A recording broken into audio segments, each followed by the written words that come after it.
E você então começou a fotografia caminhando pela rua, ia fotografando, e quando então que te deu o start, que falou, não, agora eu sou um profissional, você chegou a fazer alguns cursos para se profissionalizar, ou você, pelo seu know-how, já tinha qualificação para isso?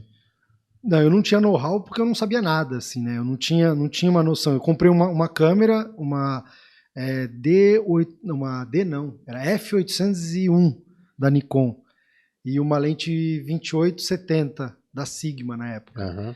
E aí, em uma das viagens eu fotografei, que eu fui morar no Havaí uma época, e aí eu fotografei a mesma coisa. Onde eu estava eu fotografava o line-up, eu fotografava um surfista, um pôr do sol, mas tudo branco e preto. E skate também. E aí, numa dessas voltas, eu peguei algumas dessas fotos e comecei a mostrar para algumas pessoas. E aí eu comecei a ter um feedback diferente, que estava meio que um caminho que não eram fotos comuns, assim, de dia a dia, né? Já passava por um nível melhor, na voz das pessoas que eu convivia Legal. ali. E aí eu já fotografava aqui e ali, aí eu casei em 2005. Trabalhava no Porto, e aí eu tive uma ideia de fotografar, eu sempre amei o surf, fotografar os ícones do surf santista, porque eu nunca tinha visto nada assim no Brasil.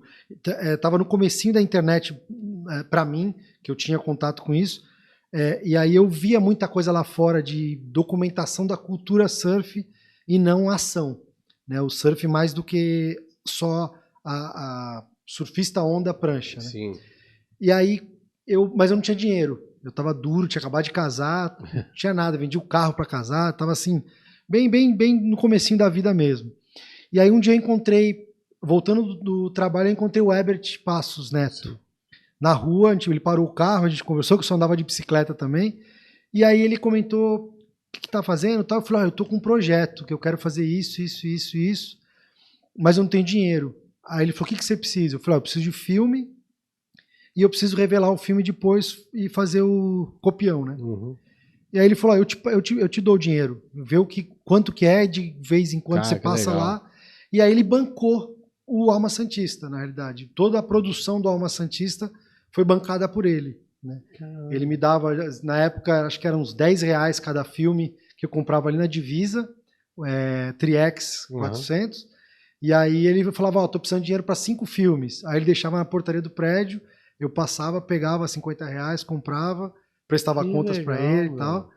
E aí eu fui, durante um ano, mais ou menos, eu fotografei o Alma Santista, sem ninguém saber, na realidade. Eu ia dali, aqui, hora do almoço do trabalho, eu tinha 2 horas de almoço, eu ia de bicicleta que nem um maluco para um lado, para o outro. Às vezes eu nem comia, porque era o tempo que eu tinha para fotografar, porque tinha luz, né? Aí eu consegui comprar um flash, algumas fotos eu fiz com flash, mas bem poucas porque eu não gostava muito de usar. E com todo esse material na mão, depois de um tempo eu comecei a mostrar para as pessoas começaram a ficar sabendo. Aí, na época, o Marcelo Arias até me passou o contato do Romeu Andreatta, que tinha a revista Alma Surf, na época, e tinha o festival dele, na época era bem um festival de surf mesmo, tinha muita arte, foto. E ele me falou, vem para São Paulo. E eu fui com o Herbert esse dia, foi a primeira vez que a gente foi, não tinha carro, fui com ele. E aí eu mostrei as 10 melhores fotos que eu tinha do livro, né? Porque nem era livro, né? Era uma ideia. Era uma ideia. E ele ficou, não, isso aqui não mostra para ninguém, vamos colocar no MIS, no Museu de Imagem e de Som. Nunca ninguém tinha ouvido falar de mim no mercado de fotografia, no mercado de surf, nada.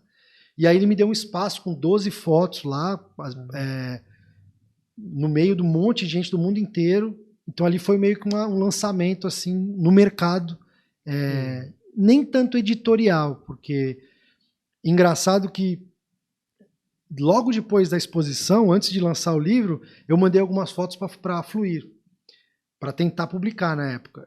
Foi publicada uma foto do Picuruta segurando o gato, mas não aquela que está no livro, porque não tinha sido lançado o livro ainda. E aí o Adrian Cogin, ele me falou o seguinte sobre as minhas fotos. Ele falou assim, legal, mas suas fotos são muito escuras.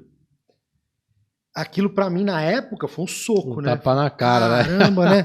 É o meu estilo de fotografia, é branco e preto, é meio escuro, é isso que tal, eu quero, né? Mas beleza, né? Mas só que mais para frente, engraçado que foi ele mesmo que me contratou para para o maior destaque que eu tive na minha vida como fotógrafo, como editor, na época eu nem era editor, ele me ensinou, que foi ser o editor do Surfer Journal, que foi ele que me convidou.